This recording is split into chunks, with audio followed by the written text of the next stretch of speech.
So yun o mga par, ngayon ay magbabalik sa ating bagong vlog. And ngayon medyo matagal-tagal na rin tayo hindi nakapag-vlog. At ngayon papakita ko sa inyo kung ano yung mga nagbago dito sa aming mini farm. So etong mini farm ko ay sa akin na to, at solo na ako dito. So ipapakita ko sa inyo yung nagbago at yung mga bago, siguro ganun. So yun guys, tara. So ngayon mga par ay ayan, kung makikita nyo meron tayong mga halaman. Kasi yung mga halaman na yun ay mga um, hindi na sila magaganda. Kumbaga kailangan na silang i-reset dahil yung substrate nila is hindi na sila nakakakuha ng nutrients na nagpapalaki sa kanila. So ayan, i-reset ko yan once na nakuha ko ng maganda-gandang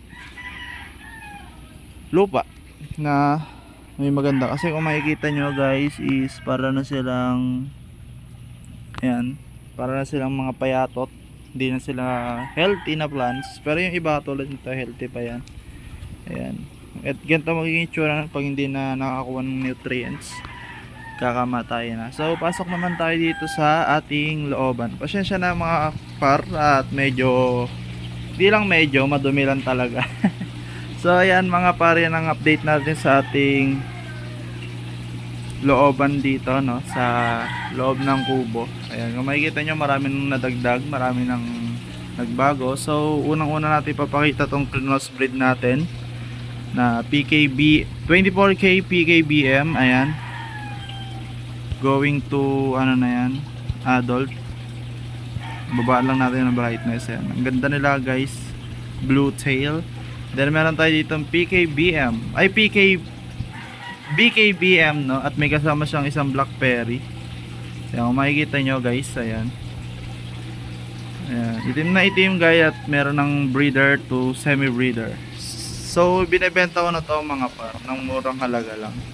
Ito ay nagkakalaga lang ng 200 trio. Ayan.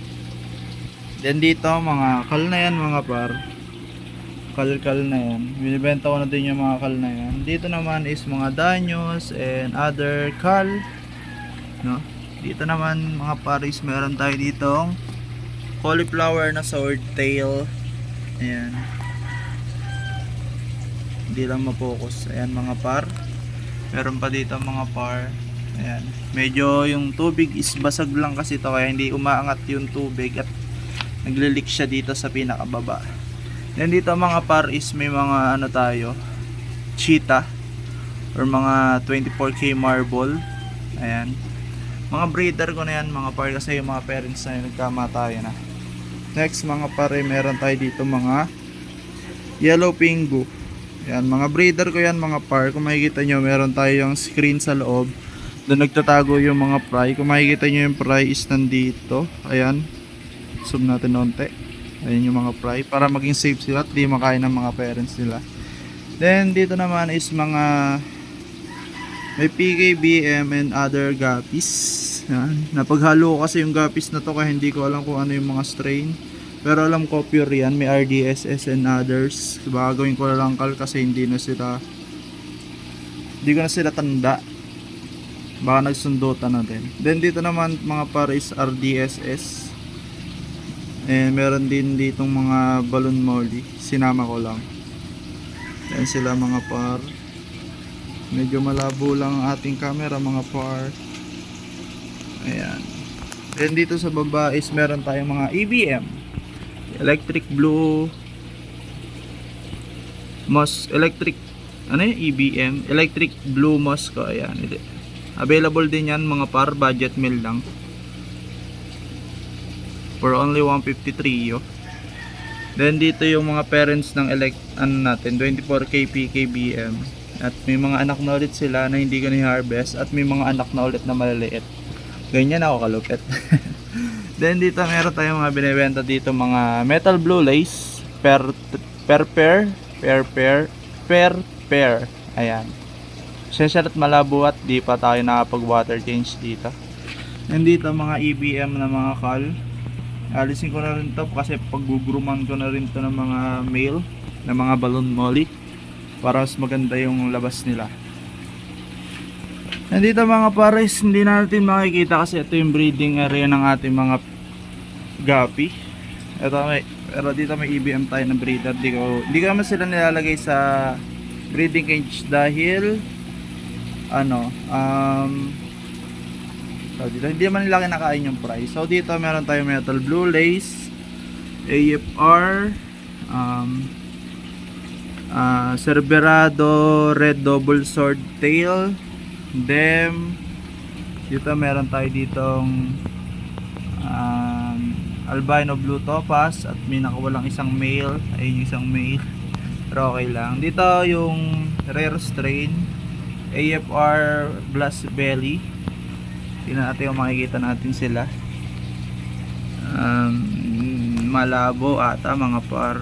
Basta ayan sila mga par, may mga nag-drop na rin. At ayan makikita nyo may mga fry. Then dito naman is Japan Blue Gold Swordtail ata ang tawag. Hindi ko lang alam yung strain, hindi ko sa ulo. Then ito yung mga breeder natin ng mga red dragon snake skin mga par. Ayan, makita nyo bukang buka yan, half moon yung iba at iba yung mga ribbon. Then dito nakawala yung albino snake skin coin natin. Ayan, makita nyo snake skin yung male. Wait lang, ayaw nyo mag-focus mga par. Basta par mga albino. Pangit lang ng cellphone natin ngayon mga par. Then dito P-Dirt na not quality pero goods na pang pet. Yan mga fry. Dito rock lang nilagayan natin. Dito yung mga natin goldfish. Ang tawag dito is short body short tail. Ayan, so monte, nahigop pa ng filter yung iba. Then dito wala naman laman to. So lipat naman tayo dito sa ating panibagong rack. Di naman panibago, nakuha ko lang din to ng second hand. So kukunti pa lang din yung laman nito. Yung may maganda lang yung inaano ko dito nilalagay. So dito P-Dirt, kasi yung P-Dirt natin dito pet quality lang mga par. Mabibili lang din ng mura. Ito yung RDSS natin na maganda mga par. Ayan, talagang sulit pag binili. 250 naman yung pares nan mga par. So sa mga gustong kumontak sa akin, PM nyo lang ako sa FB page natin, Carl Aqua Life, no? Ayan, nagsiship po tayo around Luzon. Pwede tayo na mag-ship ng Lalamove or LBC, JRS or Shopee. Depende lang, take risk na lang tayo. Dito yung PKBM natin na na kinocross kasi papalabasin natin yung high fin ng lalaki. Kahit medyo hindi maganda yung lalaki, sinama ko na si pinakamagandang babae na PKBM natin para maglabas lang sila ng high fin. Yan. Dito naman mga ginugroom natin ng mga guppy. Maliliit pa lang, puro male lang yan mga par. Meron dyang EBM, HBB, DEM, at ABT, pati yellow pingo mga par. Ito yellow pingo ng mga PEM. Then dito crossbreeding. Ayan, nakuras natin yung balloon molly na yan. Dito is breeder natin ng mga dem. Bali ibang dem to, ibang PEM binili natin, pero yung dem na lalaki ay P-Dirt yan mga para, pasensya na. Yung mga P-Dirt na yan sa akin na to galing, groom ko lang. Tapos yung dalawang PEM ibang breeder. Dito wala, maliit lang yan.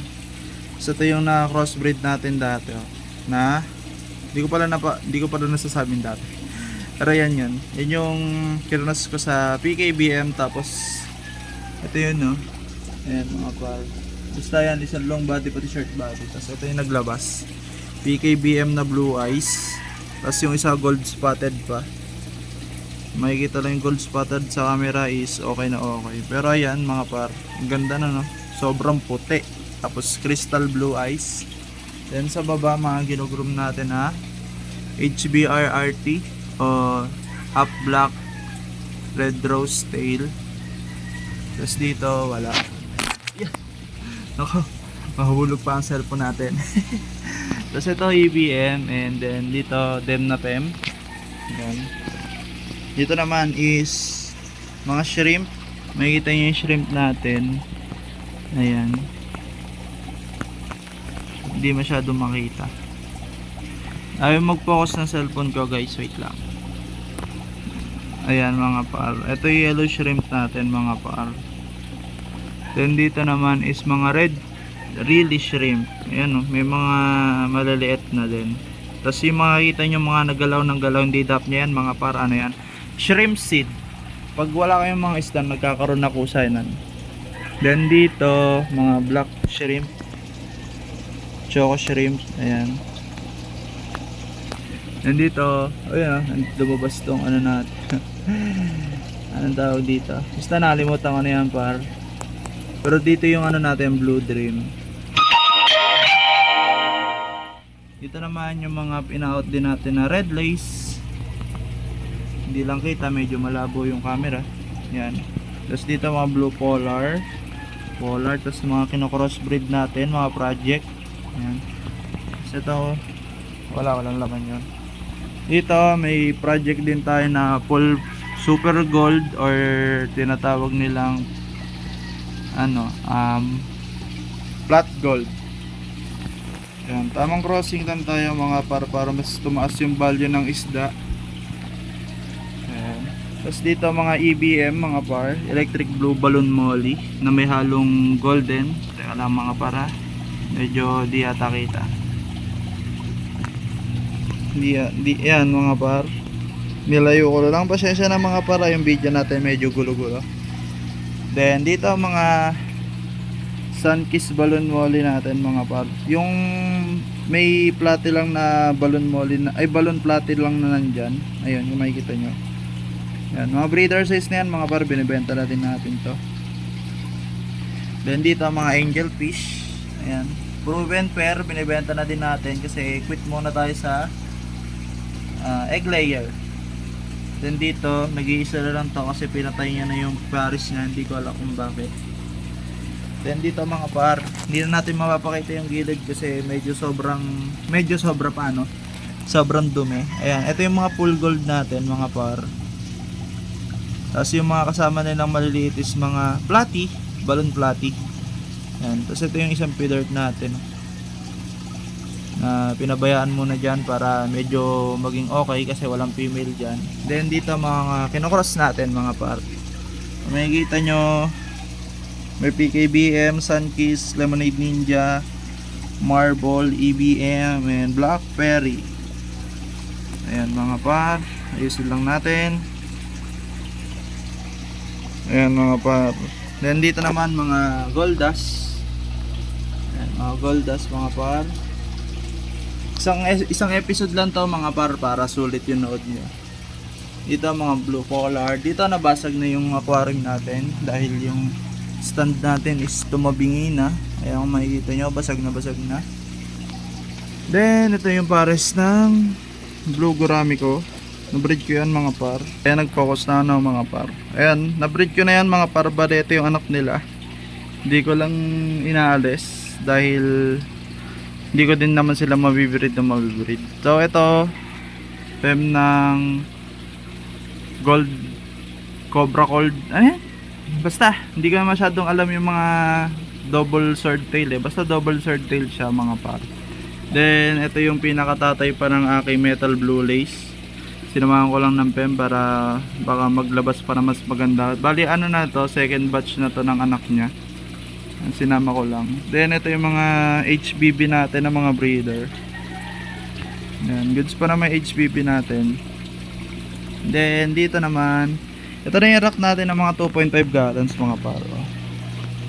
Yan. So ito Cerberado yellow sword double sword. Ay itsura niya mga paro.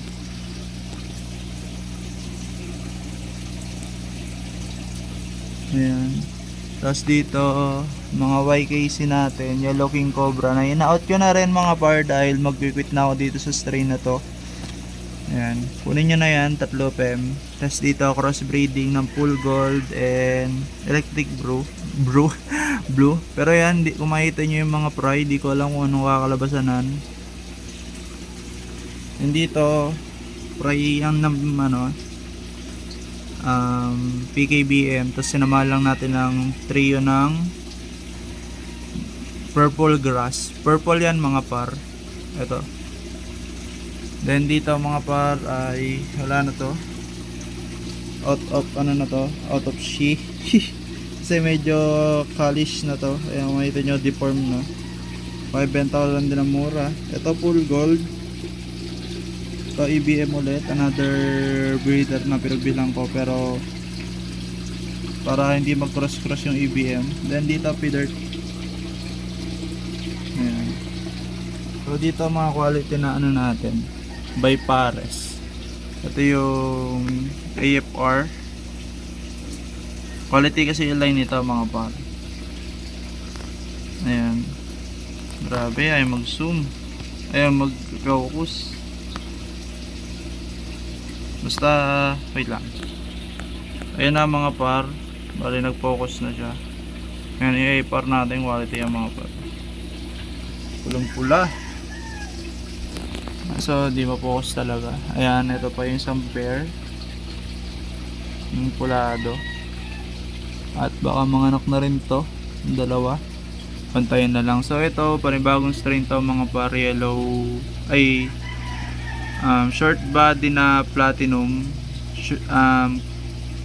Platinum koi short body. Yan mga par. Solido yan. Bagong strain. Paputok na yung isa. Baka iwalay ko na rin. Para hindi makain yung fry. Yan, paputok na rin to mga par. Yan dito tuxedo koi lang. Na short body. Yan mga par.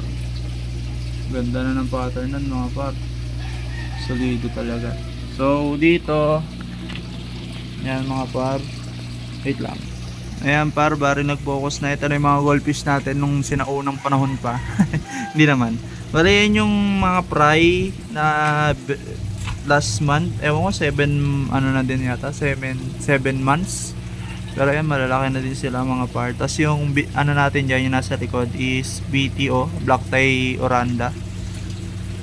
Nakaswap lang natin yan sa balloon molly. So labas naman tayo na mga par. Lalabas na tayo. Ayan, medyo makalat pa lang talaga. O dito mga par, makikita nyo ang ganda na, no? Kahit pangit. Ito mga kal na to. Ito magkakamata yung mga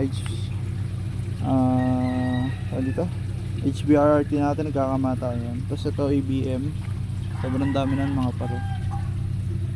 Tapos dito mga pinapalaki ko lang. Hindi ko na mapakita ng ayos mga para at focus tayo. Dito mga fry lang naman yan. Then dito, ito yung mga breeder natin ng mga Lemonade Ninja. Ayan, makikita nyo may mga rose gold na Lemonade Ninja din. Nagko-cross ko lang. Then dito is PKBM, tas may mga marble ng PEM para sulit ang breeding. Ito yung mga breeder natin ng mga ayan. Dami na naman fry. Mga EBM, electric blue balloon molly. Ayan mga par. Mga goods na goods and mga naman is mga yellow platinum, mga low quality lang. Tapos dun sa cage is may swordtail lang dun. Dito walang laman. Ito EBM din na pour out, fry, grow out. Dito is Lemonade Ninja din mga par. Ayan. Then dun, ako, sumobra na palang ano dito mga par.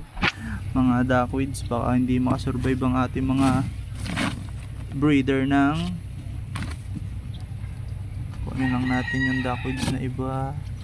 Ito mga pare, mga ano ko, mga black gold or ayan, mga black gold nga or ano ba tawag dyan. Kaya lang may fry gold dust. Ito mga brunid ko na hindi na nanganak, nabaog na ata lahat. Ayan mga para papakita ko sa inyo. Cross breeding ko yan mga para sikreto lang yung ano, breeders. Diba? Ganda. Ayan. Break na natin. Tapos dito mga fry, hindi ko lang lalagyan ng tubig. Ito yung PKBM din na yun lang mga breeders, or pwede ko natin pang out kasi hindi ako satisfied. Ito mga pride din na brand dami. Ayan. Dito mga Sunkiss breeder natin. Tapos di ko na ano yung mga mga fry. Di ko na natanggal yung mga dyan. Dito mga fry din. Yung mga lumalaki na kasi green water hindi natin makikita. So last na pupuntahan natin dun. Tapos dito na lang ang next. Ito hindi makita. Ito yung mga Sunkiss natin ng mga breeder din. Semi breeder pero sandamakmak na mga anak. Semi breeder lang yung mga par. Yan yun. Net lang. Pero goods na goods. Tapos iba anak nila. Ayan nandyan. Tapos ito na yung last na mga par. Ito na yung EBM Electric Blue Balloon Molly na grow out. So yun lang naman yung grow out nila. At kinagata ko na langgam, napakasakit. Wait lang. Ito yun ha, saat ng langgam.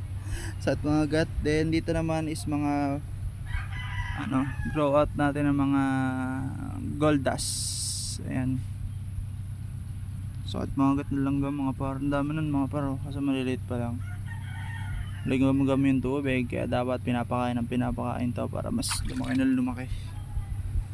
So dito last one mga par is mga black balloon fairy natin mga par, pang malakasan.